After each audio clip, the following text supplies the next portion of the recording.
Antonio Langham, I hope you're doing well. Welcome into the game in T-Town. Hey, man, how you doing? Good, good. It was good to see you on Saturday. And Yeah, you too. hey, let me ask you before we get started, how's our friend Kerry Good doing? Kerry's hanging in there, man. He's, being that what he's dealing with, I mean, he's in good spirits. He's Kerry, man. Kerry's gonna be Kerry.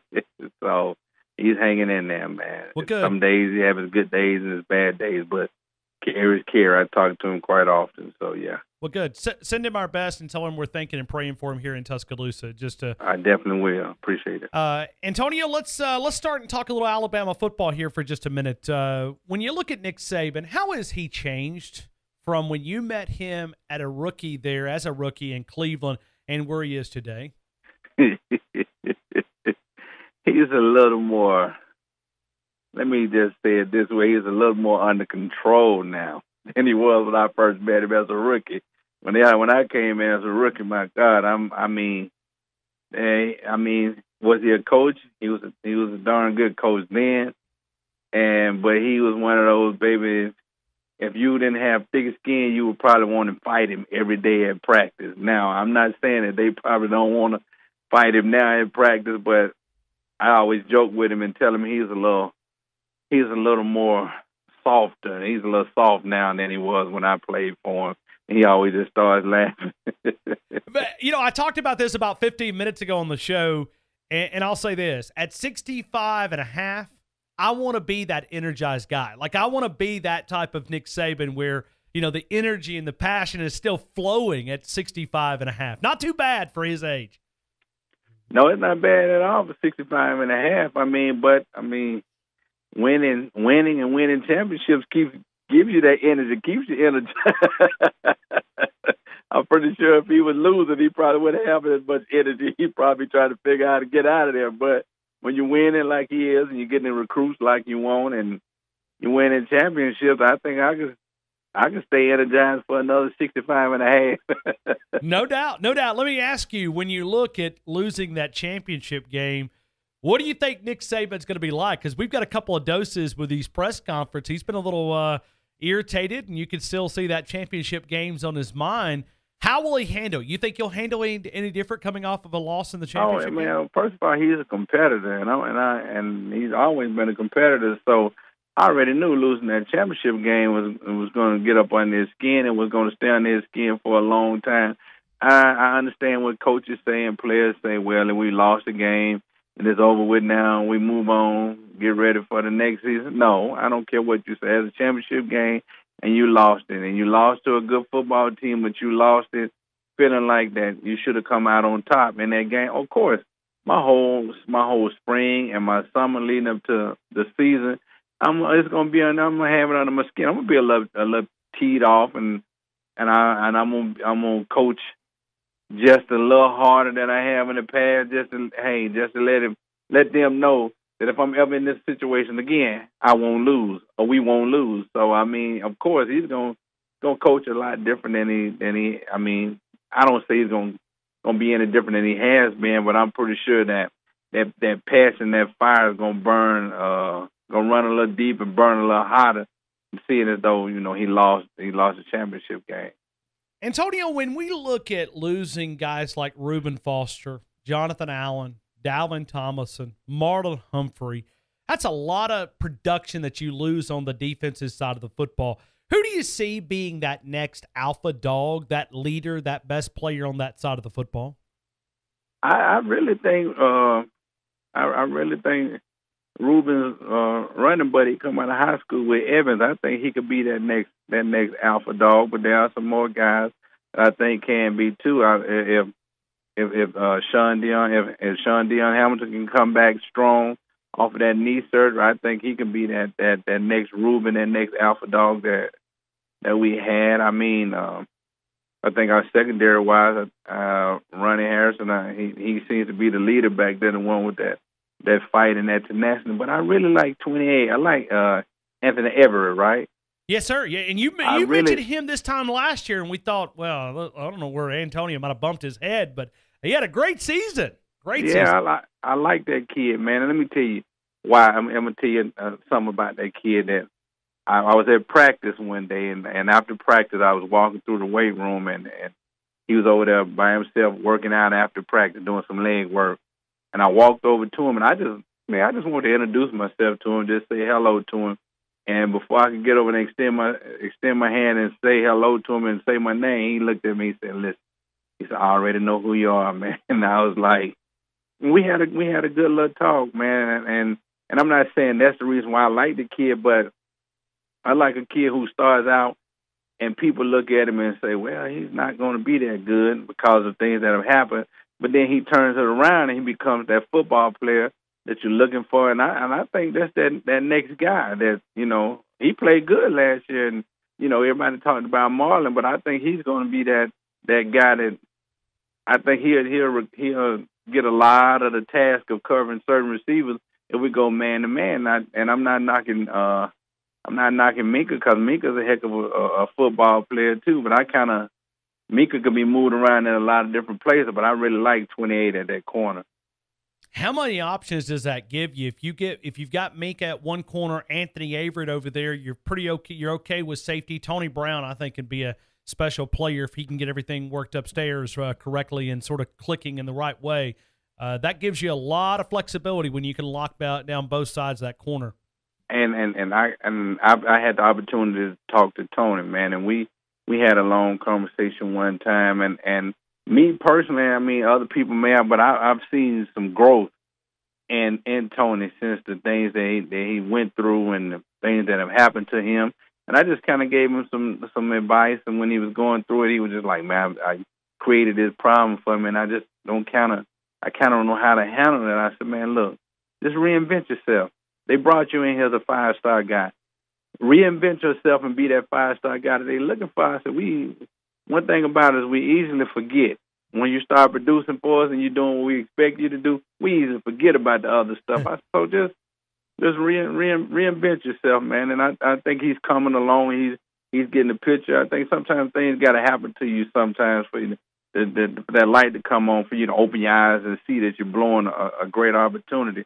But defensively, I think we'll be solid. We'll be solid. We got Bugs, the guy, and I knew all about Bugs before he got to Bama because a great friend of mine coached him in Mississippi. We played together with the Browns when Coach Saban was our coordinator, and he was calling me, telling me about the kid, and just had an opportunity to watch him at practice. Man, he's I think he's gonna be the real deal for us. And Payne is a grown man out there, so I think we'll be good. But it's surprising though that our OC that we hired, Brian. He was at New England when I came in. He was like an offensive analyst or something like that when I came in. So I've known Brian when we were back in 2000, 2001 when we were in New England. So when I came in, he cut out the practice field and he saw me. He called my name and we hugged. And I went up in his office and sit there and talked to him for a minute. So I think that was a good hire for us. No doubt. I think we're very excited to see exactly what he's going to bring to the University of Alabama. Antonio Langham, you know this position. The most important person in the state of Alabama is Nick Saban, but number 2 is the quarterback. He gets all the praise when you win, but when you lose, he gets all the criticism. How do you see Jalen Hurts handling that pressure of being the quarterback and maybe improving in that sophomore season? Well, I think Brian is going to do a great job of being a quarterback coach and improving him. And well, not only him, but Winky. We brought Winky in, Chris Winky. If I'm not, yes, sir. If I'm correct, and I think Winky's going to do a good job of working with him and defining his skills. I mean, we went into the season with a freshman, raw. I mean, let's just be honest with it. He was pretty much raw, and he just had to come in and play. A lot of times he just played off athletic ability in certain situations, just instinct. There's nothing there, just pull it down and run. But I think with the spring and then the summer and going into the season, I think he can be more refined, and they can refine his skills, improve him. I think he'll be able to be in a situation where he'll feel comfortable sitting in the pocket and being able to make the reads, go through his read progression and making them without being so quick to pull it down and run with it. I think this will be the year that we see a much improved Jalen. I mean, we as fans, we get all upset and we get mad. Like you say, the quarterback, he's the guy that gets all the praise when the going's good, and when it goes bad, he gets he gets it too. But we just got to understand we're dealing with kids, and they're not gonna always be quote unquote perfect. But we gotta, when they're doing good, love them. When they go bad, you still don't just take them and throw them to the wolves once they go bad. But I think we'll see a much improved Jalen this year. Antonio, when we look at the lineman downfield rule that's very flexible in the college game, they say 3, but they give you 4, they give you 5, sometimes they give you 6 and 7. You ever feel sorry for defensive backs with linemen firing off the football and you're reading run and then they pop you with those pop passes over the top of your head? I mean, you have to, because we watch film. We watch film as defensive guys, and we look for keys. We look for keys. We always looking for keys that can help us to distinguish between if it's a run, if it's a pass, what they're going to do on this formation, out of this point, if they set this way, if they fire off this way. And we look for these keys, and we think we have these keys in our heads. And then when something like that happens, and in our mind, we're like, well, wait a minute, he can't be that far down the field, and you still throwing the ball, you still doing this. This can't be right. Because watching tape and watching film and keys, it doesn't happen like this. And then you get officials that call it, some that are very lenient with it. As a defensive back, you then have to watch film, but then you have to take yourself and you have to refine yourself and say, okay, I still have to read my keys, but I still have to be patient. I have to make sure that I'm not just, as soon as I see it, I'm going. I got to make sure that with everything I'm looking for is fully committed before I start to just come flying up. We got to make sure that if it's a run and they have fully committed to the run before I come flying up, then the only problem with that, it makes you a half a second or so behind on where you're supposed to be. It's a touchy situation. It's a touch and go situation, really, because as a defensive guy, it kind of makes you somewhat hesitant on reacting to things, because and I on that defensive side, you're taught to see and react to what you see, and trust what you believe, trust what you see, believe what you see is what we always talk. But it's hard to do that when things are happening that they're not supposed to happen. As a defensive-minded guy, do you see the rules just favoring the offensive side of the football? I mean, I'm a defensive guy. I never played the position, but I just pull for the defensive guys. I guess just raised up around Coach Stallings and that generation. I mean, you always pull for the defensive side of the guy. How much do the rules favor that offensive side of the football in college football now? Sometimes I get upset watching college football, because I really, and it's the same thing with the pros too. It's almost like they want to see arena football type scores put on the board, 75 to 70 and 60 to 65, that kind of mess, because it seems like more and more that the rules start to become favorable toward the offense, and it takes a lot from the defense. Now, you tell us as defensive backs, after 5 yards, we can't play with our hands, but a receiver can run 30 yards down the field and the ball is in the air. He can take one hand and push us out of the way to be able to make a catch. You say something to the official, and he said, well, both hands wasn't extended. Well, he don't need both hands to push me off just enough to make a play. But my thing is this, if you're going to allow one side to do it, then be fair. Let everybody. If you're going to let him play with his hands, let me play with my hands. But if you ask me, yes, I feel like the rules somewhat lean toward the offense more than it does the defense. Everybody want to turn the TV on, watch a great quarterback put up 400-500 yards and 6 touchdowns, and then when it happens, everybody want to fuss. Our defense sucks. Okay, well, we don't have a lot of room. We don't have a lot of wiggle room in which to play with. I want to go back one more question. Reuben Foster, what type of career do you see him having at the next level? Do you think he has what it takes to be a big-time player at the NFL level? He has everything that it takes to be the big-time player in the league and in the NFL. I mean, his size, his speed. He reminds me of some guys that I played with. Some guys I know he's kind of like a Keo Spikes was sort of a similar player to Ruben and there's some other guys in the league that I can, like London Fletcher. I mean, them guys, they were aggressive. The only thing that scares me is with him, that game is so much faster and the guys are so much stronger. And I know he is, but, man, the way he throws his body in there and he commits himself to every tackle, it just scares me sometimes that he may get beat up long before he can put the longevity in there that he's supposed to have in the NFL. But hopefully maybe he can, I'm not saying tone it down or change his style of play. I want him to continue to be aggressive, but maybe he can adjust the way he attacks. But then that's just saying telling the linebacker not to be aggressive no more. So he has all the tools it takes to be there. I just hope he doesn't just it doesn't last as long as it should be because of his aggressive.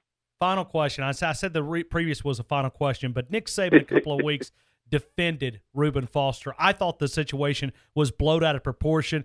Nick Saban went, defended his player. He said, do you want a candy striper or do you want a linebacker? You want a teammate or a candy striper, someone who volunteers at the hospital and hands out volunteer goodies. But when Nick Saban defends your player like that, when he goes out in front of and takes all the criticism, I mean, he got criticized from the East Coast to the West Coast, that has to build a strong bond with those players when your head coach is willing to go out there and stand up for a player that's no longer part, that's just moving on to the NFL. That has to build that relationship in that locker room for even those players that are coming through the system now. I mean, if I know that no matter what, my position coach or my head coach is going to defend me in a situation where he feels like I need to be defended, then that tells me a lot about my coach. That speaks volumes about my coach. And as a player, I'm gonna lay it on the line for him week in and week out. I'm gonna leave it all on the field. If they had to carry me off a stretcher, I'm gonna leave it out there on the field for him.